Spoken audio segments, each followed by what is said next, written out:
mbote na ndeko nyonso oyo azwi tempo na kolandanga tango oyo. Nalobino bonjour soki oyambinga na pendant la journée.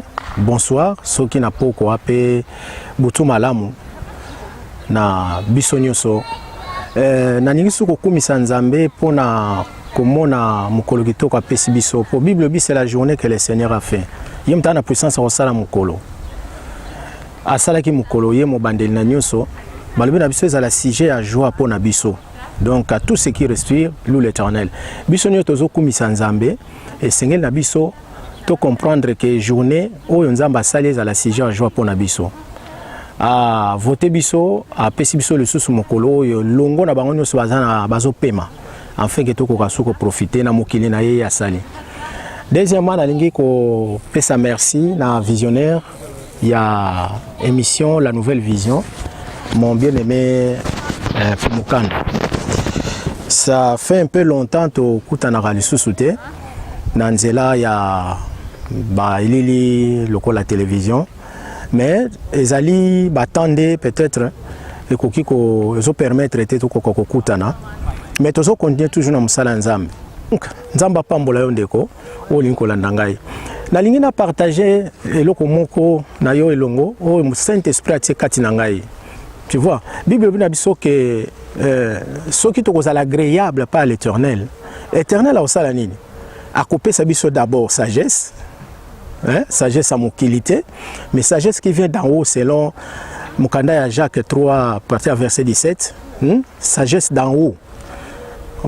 Deuxièmement, à couper sa biso nini, à couper sa biso connaissance, on va bien intelligence, connaissance. Il y a que comprendre makambo Nzambe. Donc wana tozolongwa déjà na kozanga koyeba, mais tozokota na koyeba. Koyeba makambo Nzambe. Tangu tukamati makanisa na biso tokomo tiango na sagesse d'en haut, tokomi siko kofungwa ma. Tu vois? Yangwana ya misato lobi ke na kopesa bango nini esengo.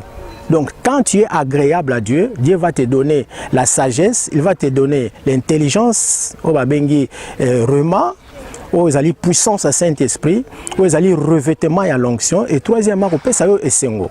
Moto na esengo na mokili ndeko na ngai, mwana Nzambe na mokili ndeko na nga, aza oyo aza na sagesse, o ezali ko uta na likolo. Aza oyo atondisami na boyebi, connaissance et ya misato et c'est c'est pourquoi même la Bible la joie de l'Éternel c'est notre force. Tu vois, la joie de l'Éternel est de samakati na motema. Tangu wana yokomi agréable pa ya l'Éternel, Dieu tout-puissant. O ya mikoka na yemoko. Moni, c'est pourquoi na lingi na partager le mot so kitoko lelo ndeko na ligne kaka wana ndenge na uti koloba kokoma héritier. Héritier, au héritier royaume, au héritier, aux ala héritier ndeko. N'a partager le koyo, to comprendre, to comment na niveau wana, ya comment penza ba héritier ya solo. Parce que lelo na ko tambola na biso na marche chrétienne, mabako ezali, makambo eza mingi. Toza pena ba enseignement mususu ezoko bebisa biso ba doctrine tondi ebele makamu mingi pe soki oza na bofungola mimiso te na kati na parole Nzambe bakoko sakana na yo bakolia yo mbongo bakonyokola yo na batu pe lokola yo babengami ba chrétien et surtout na bandeko oyo Nzambe apesi opportunité ko koma sali grâce bakoma basali Nzambe mingi bakombe ko dérouter. Bon, c'est pourquoi ndeko faut ala héritier. Au comment na niveau wana parce que héritier aza fils. Quelque part aza fils. Donc différence à moi na fils na Bible tozomona. Donc comment na niveau comme fils. Un fils aza muto azo comprendre. Un fils aza muto yo bagage ne tondi. C'est pourquoi même Paul la lobi pa ya Timothée que garde bien. Garde bien bagage oyo zanango, les dépôts oyo zanango. Donc Timothée azalaki na dépôt.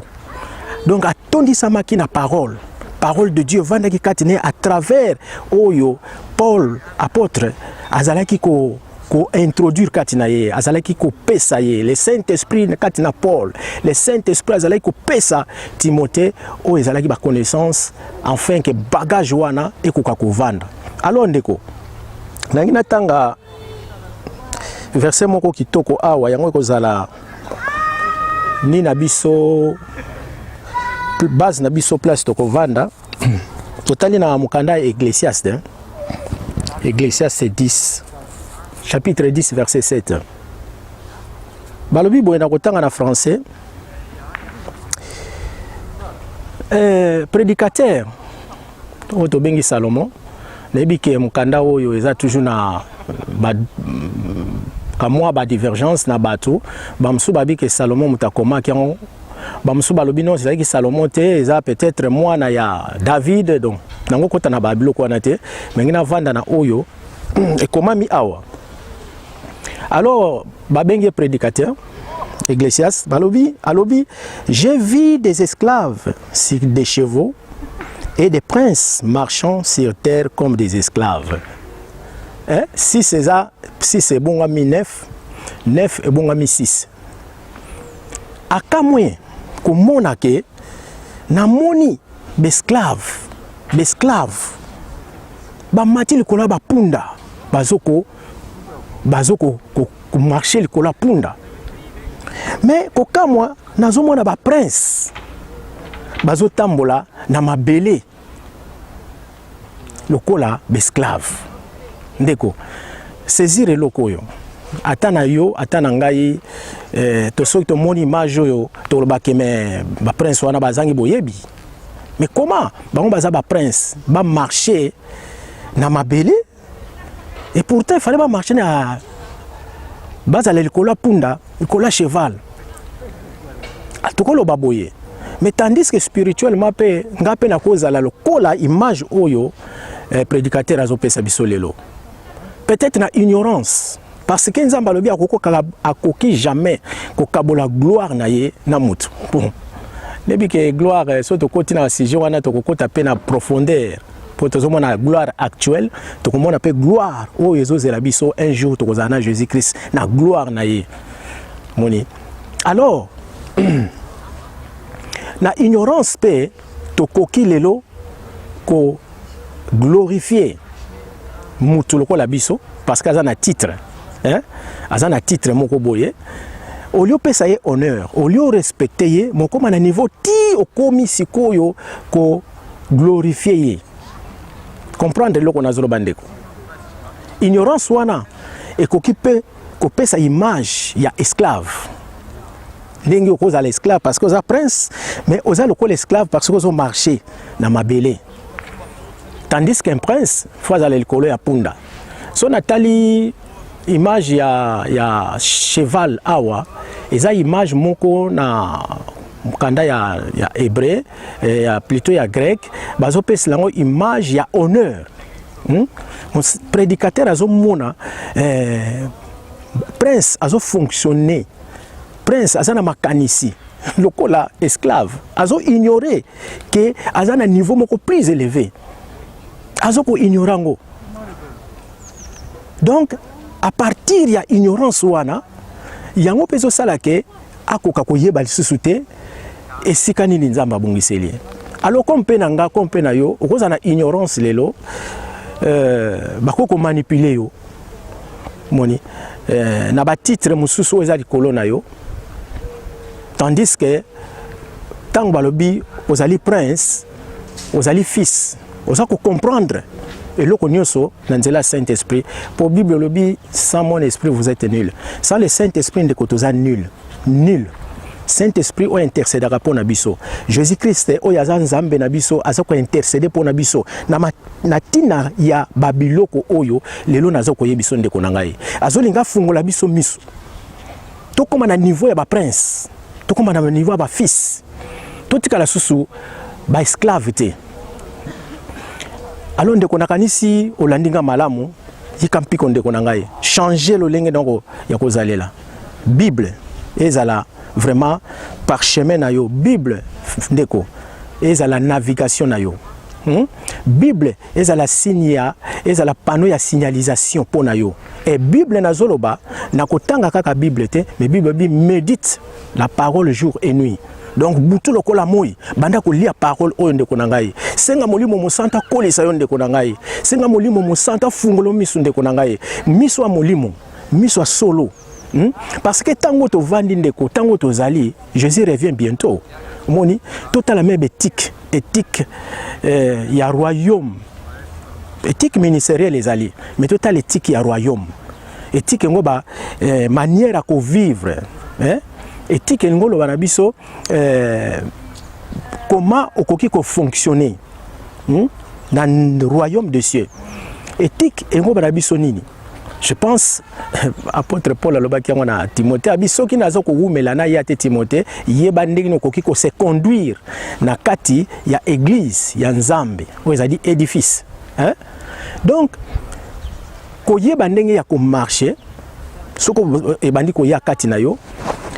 Koyeba comment okoki ko agir soki bandi ko ya kati na yo, koyeba ndenge noko se conduire soki ezali ko ya kati na yo ndeko obandi ko kokisa ko méditer parole ya Nzambe, parce que na kati ya parole o totanga kana Bible o tolongoli logo so eza rema tokomona makambo mingi o ezali ba révélation bombami kaka yo mokonde okoki ko zwango okozwa na nzela prédication na exhortation ndenge nazo sala okoki ko zwango pe tango zo tanga parole de Dieu.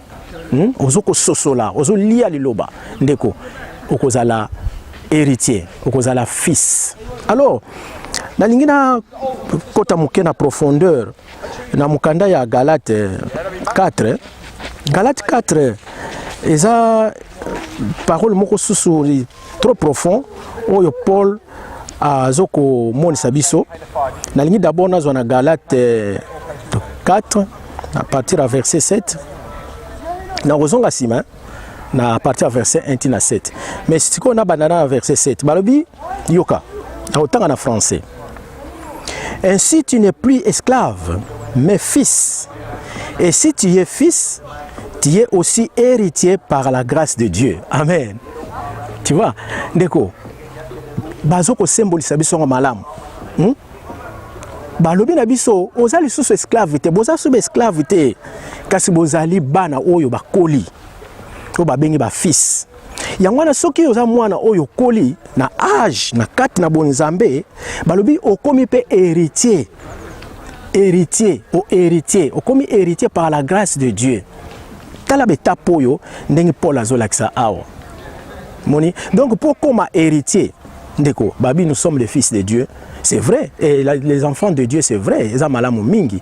Mais awa bazo mon sabiso d'abord que tu comprendre que c'est un processus, des étapes.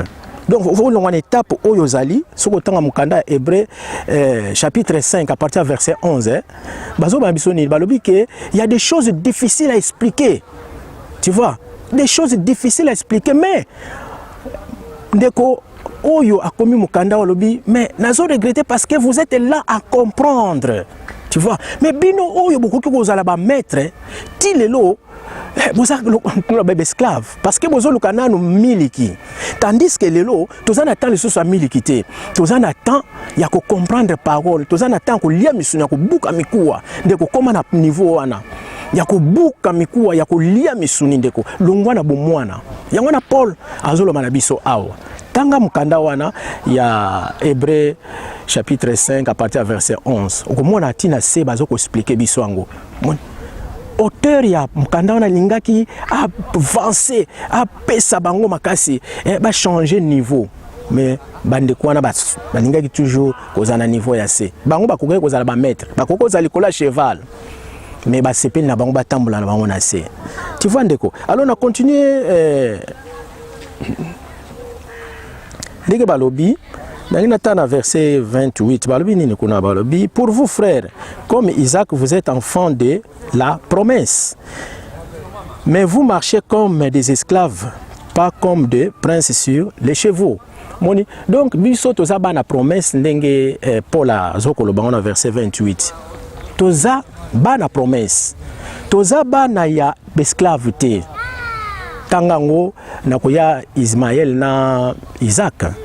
somona Isaac aza mwana promesse ngana yo toza bana promesse alors tant que toza bana promesse toza esclave te toza bana oyo bazobenga biso be héritier toza ba prince toza na ndako toza na kati ya ndako ya tata toza ba palmier oyo botami oyo telemi na kati ya ndako ya papa donc ndeko Paul azolo bango malamu alors na sepela ki na zonga parce que na deuxième soki na kozonga na mokanda ya Ecclésiaste kaka 17 na version na ancien Martin a pesi on ndenge mosusu alobi bien et alobi na biso que j'ai vu des serviteurs sur des chevaux et des princes marchant sur la terre comme des serviteurs.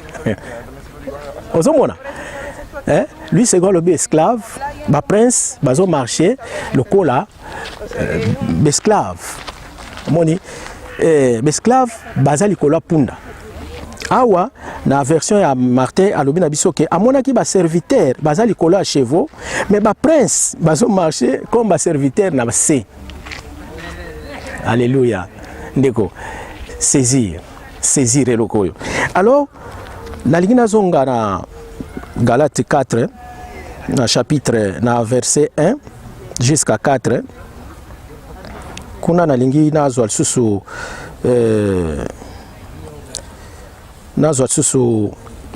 maloba oyo Paul alobi yoka na verset 1 ndenge Paul alobi na chapitre 4 ya Galates alobi je vais dire aussi longtemps que l'héritier est un enfant il ne se distingue en rien d'un esclave bien qu'il soit le propriétaire de tous les patrimoines nazotango na français courant verset d'alobi il reste soumis à l'autorité de tuteur et l'intendant jusqu'au terme fixé par son père. Nous aussi, Paul alobi en malam. Tangu wana Yesu ayaki après Jean-Baptiste, ye moko sikoyo jo oshwa aye. Tangu ya aye, ezalaki tango ezalaki fixé na ye moko Dieu le Père. Oya ye Yesu oya botamaki na nzela ya mwasi. Oyo azalaki na sous régime ya loi. Na verset 5 balbinini, Paul alobi na biso pour libérer ceux qui étaient soumis à ces régimes. Oyakala. Il nous a ainsi permis d'être adoptés par Dieu comme ses fils.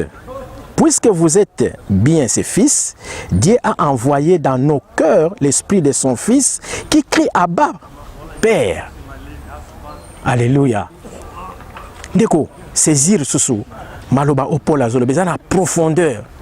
Moni, habitant que héritier, tozongi na mukanda ya Ecclésiaste 17, tant que héritier, oyaza ignorant, azo tambula, na mabele fala tambula likola cheval, à comprendre des places nesi kezali, soka azo ye bangote, Paul alobi awa, aza lokola mwana muke. Donc nana kokite ba pese héritage na ye. Ndeko lelo to loba na mwana mbali un garçon. Aza mwana mbali un garçon il y a 12 ans, 14 ans.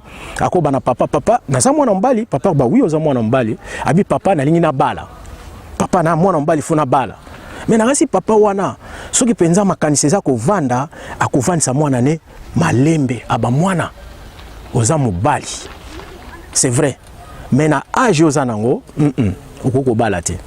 Parce que ozana no mwana moke. Tu vois? Donc ozana mwana moke. Âge à puberté. Okoko bala te. Ozana no na pointé aux responsabilités, au comprendre comment vie et fonctionner. Donc un exemple ondeko. Toko pesa papa wana raison parce que moi naza garçon. Nous sommes des fils de Dieu et les enfants de Dieu plutôt.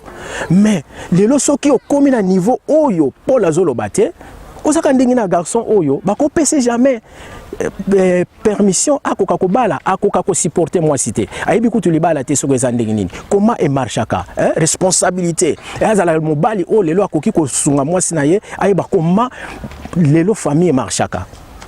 Bako pese opportunité wanate. Même na l'état ko lingate moi na 14 ans bal, même oza mobali a lingate. Donc ndenge moko na parole bazo bana biso. Tant que yo ozo komiye baté na ignorance na yo, ozo marcher le col à un enfant.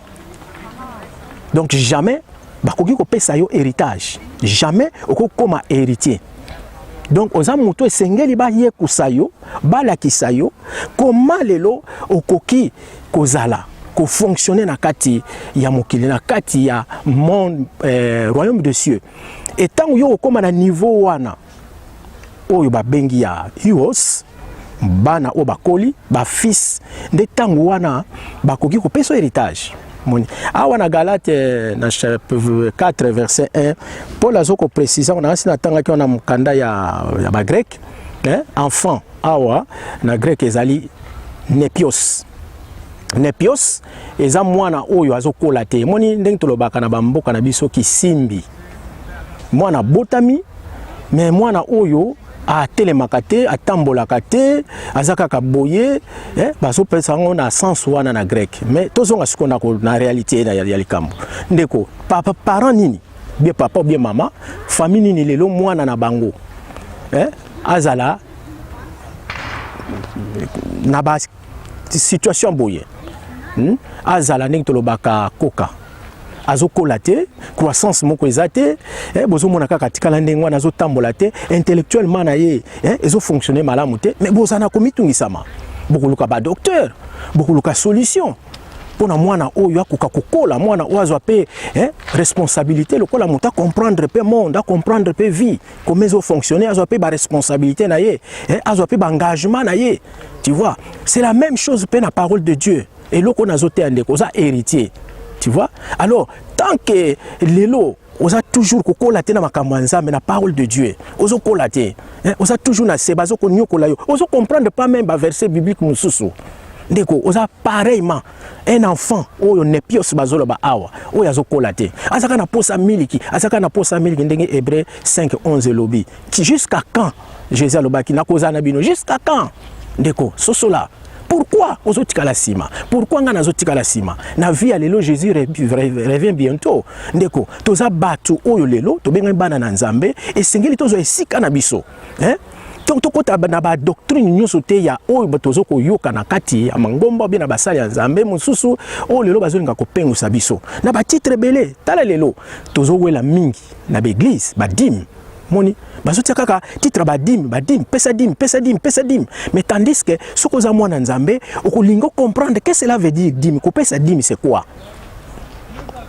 tu vois Abraham a pesa ki dim et pas ya Melchisedec babi 10e ya nyonso ya zalaki nango tu vois donc oko comprendre mais dim wana ngolo banini dim oya ba levite oya nzela ya Aaron eza dim nini ndeko bakoki koteya yo yango mais soko za na position ya bandeko oyo ya babereye o bazalaki koyoka Paul côté ya bango basepelaki mais tant bakeme na ndaku bakomi kotala lisusu est-ce que o Paul ate biso eza solo à part eza solo balinga suko comprendre ba kota lisusu na profondeur parce que parole oyo ezali libulu ya trésor que à côté soit comprendre ndeko okotanga verset lelo ozilango ndenge mususu lobi otangi ozilango ndenge mususu lobi na saint esprit pe selon ndenge mususu mais yonde soko zotanga parole de Dieu comme sengo na yo voilà un héritier tango bike héritage za papa nanga osala nini mikanda nyonso oyo ezali ya royauté fazo yango atanga kango ayengo banini awengo banini na ko fonctionner ndenge nini nyonso na zo kotan parce que bike lobi nga na okoma roi yango na bible lobi na biso que tokozala toko partager gloire à Jésus-Christ ensemble na Jésus-Christ tango akoya alors ndeko bagage na yo eza nini dépôt na yo lelo eza nini et loko ya mutuya nga na saisir yo o saisir biso nyonso oto benga ba chrétien disciple ami de Jésus-Christ to saisir toza ba héritier étant héritier to comme ba fils oyo ba bengi ba Huos mais tout kala ba nepiosité ndenge Paul le bien na Galates 4 verset 1 ndeko très important ndeko simba et loko oyo afin que tokoka vraiment kokola na kati ya parole de Dieu tokomi na tango suka le temps de la fin banda temps Jean-Baptiste est le babi le royaume de Dieu forcé parce que ça temps de la fin ndeko soki ozoko yeba ngote soko kenaka église pour chauffer ba messe ba kiti église ou bien va na ndako bible nozo kaka ponu tanga ko lokola Roma bien kaka ba yeba kozaka na bible ndeko zo sala erreur ozana sika kokima lisute ngana zana sika kokima lisute na simbi téléphone kala ezaki na bible te na kati mais lelo téléphone parole de Dieu za na kati mais nako kimela nzambe esikani raison nako peselelo parole de Dieu za na kati mais parole pesa mi na ngate na kati ya téléphone ngai po na kana bwaka ngoboye non ezo senga ngata unazo tambola ne sika o peut-être na ki ko kozala ko kanza makamu mususu mais nazui penser ya nzambe na tie kati nanga nazo tanga bible na kati ya téléphone ngai frère ko kimela bible wapi YouTube tozaka wana bansenime ezali parole de Dieu za na YouTube evandi tala ba serviteur de Dieu basé belo kutuye bakite tango zo landa ye mususu frère oza édifié bansenement nini okoluka na YouTube ezate beta kaka titre okoluka ngutite pa mosala nzambo zaka na ye mais ozozwango directement na YouTube tozana esika okimila nzambe te ndeko kola na parole de Dieu kola koma ios fils héritier ndeko nanga ekozala malamu mingi nalingaki pona kosukisa na lobano eloko moko Paul azoko exhorter biso lisusu na Colossiens 3 na kosukila wana na kosukisela wana na verset 1 tina 4 na kotangisi toujours na français balobi mais vous êtes aussi ressuscités avec le Christ. Recherchez donc les réalités d'en haut, là où se trouve le Christ, qui cherche à la droite de Dieu. De toute votre pensée, tendez vers les réalités d'en haut. Amen. De toute votre pensée. Yo, nga, ndenge telemi boye, naza ngate me naza pensée. L'homme, na kati neza pensée. Donc tant bazo bangai eza pensée na ngai. Yango babi ngai pensée na ngai, l'être intérieur na ngai. De toutes mon être intérieur, de toutes mes pensées, n'attendre vers les réalités d'en haut et non vers celles qui appartiennent à la terre. Biloko mi balende. Soki tongo to koma ba ios to koma ba fils. 3 balobini na verset 3 car vous êtes morts et votre vie est cachée avec le Christ en Dieu. Alléluia. Bomo ina yonde konanga, bomo ina ya solo. La vie éternelle ba bengi Zoé et bomba me pa na ye. Ye nani Jésus-Christ est notre Dieu. Hein? 1 Jean 5 verset 20. Nous savons que le Fils de Dieu est venu, il nous a donné l'intelligence et nous sommes en lui le véritable Dieu. Alléluia. Yende mutasa le véritable Dieu. Alors, vie nangai et bombami katinaye. Vie na yo oya solo, vie éternelle et bombami katinaye. Je suis la vie, la vérité et le chemin. Alors ba kiango vie na yo et bombami katinaye oya ngai. Abi je suis la porte des brebis. Vie na yo nde konange bombami katia porte wana oeza Jésus-Christ. C'est pourquoi pesa ki nzoto na ye apasula kiango lokola rideau. Tokota na présence na yende konangai. Makila na ye ndeko o ezali breuvage bomeli na biso to melaka makila na ye yango nezali alliance éternelle. Donc nous assure, nous avons la foi. Abi si tu crois tu verras la gloire de Dieu ndeko nangai. Ndima parole oyo banda kozwa makanisi na yo yangai to tiango na likolo. Verset 3 abakisi alobi car vous êtes donc wana Paul azolo bana Colossiens. Car vous êtes morts et votre vie est cachée avec le Christ en Dieu. Verset 4 alobinini les jours où le Christ apparaîtra, lui qui est votre vie, alors vous paraîtrez vous aussi avec lui à partager sa gloire. Alléluia. Azonga kina likolo parce que Jésus alinga ko s'attacher na monde te. Parce que c'est qui royaume na yete. Moni. Atika ki tous les 9 régions ya chorale na likolo. Toko parlant un jour ayaki pona kozwa brebi o ya koyaki na libulu. Brebi ngezana neza l'humanité. Ngana yo tozana katia ba brebi wana. Même kolomoko amemaki biso na ascension. Il nous a transportés à Keneg na biso tozane ensemble na droite à père. Tu vois ndeko. Tozane na droite ensemble. La droite à père. C'est pourquoi l'obi, tango yakoya, le jour où le Christ apparaîtra, lui qui est notre vie, alors nous aussi nous apparaîtrons et nous aussi avec lui, nous partagerons sa gloire. Frère, la gloire de Dieu. Final, il y a une place dans Soukiseli. Ce qui est là, héritier. hein oza héritier ozo comprendre naloba nini identité na yo héritier co-héritier en Christ hein ozali héritier co-héritier en Christ ndeko yebake oza déjà fils so comme na niveau oyo to partager na yo lelo okomi fils tant que fils to lobi que oza héritier aza prince ndeko so oza maman oza mwasi yo poza princesse toza kana isika wana tant oza ba héritier na yo poza na kati wana donc toza ba prince toza ba princesse alors tant to komi na point oyo ndeko tala bénéfice to ko kabula gloire ya Jésus Christ gloire actuelle eza malamu abina tikili bango gloire na ngai mais gloire atikela biso frère sœur eza yango te oyo pour la zolobela awa gloire oyo eza ya gloire na ye penza to ko partager ngo na ye frère sœur ceux qui tondo comme na niveau ya ko comprendre la parole de Dieu na lolenge muke oyo nzamba sungi ngai na kanisi to ko zwa ba engagement to ko changer frère partout au kozala olingo oloba liloba moko ya nzambe na bandeko no ndenge biso tozo sala boye na nzela ya fumukanda oyo azali visionnaire ya émission La Nouvelle Vision ndeko nzamba pambola yo oyo yoki ngai na mukona lobi na yo vraiment nazaka munoko pamba na so ya voix nanga c'était le Saint-Esprit qui azalaki ko transmettre yo parole divine azalaki ko communiquer yo parole divine kita yo ndeko ozana matoyi onzamba sala oyoka lidi nzamba fungula kiye motema pona yoka malobe utaki pa Paul yo peza la boye nzambe nanga pambola yo ndeko nanga nzambe nanga fungula yo susu o ezali ba entendement nzambe o yazana likolo avandi na droite à Père Jésus Christ o yazalaki les Nazariens o yazalaki mis à part Jésus Christ o yazalaki loin de Dieu Jésus Christ o pesa biso o ezali ya mutuya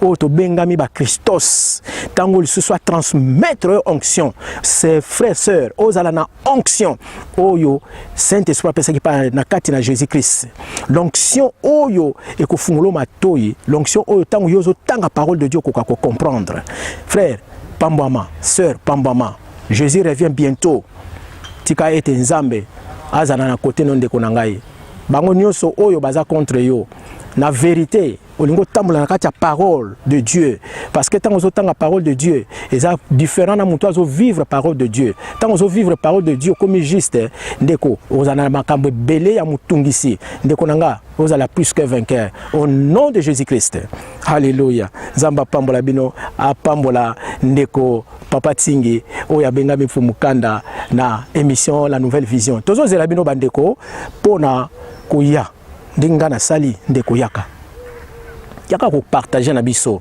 nzamba tia makabo kati no ba talent nzamba tia kati na yo ndeko o ezali ba don nzamba tia kati no peut-être posa don ya ministre ndenge Ephésiens 4:11 lobi na biso ndeko yaka a pasteur yaka évangéliste yaka docteur enseignant yaka yo bengami apôtre yaka ndeko o ezali plateau pona moto nyoso pour l'humanité, pour le monde entier. Ndeko yaka, tozo zela yo. Na munoko nyoso kolo ndeko koya.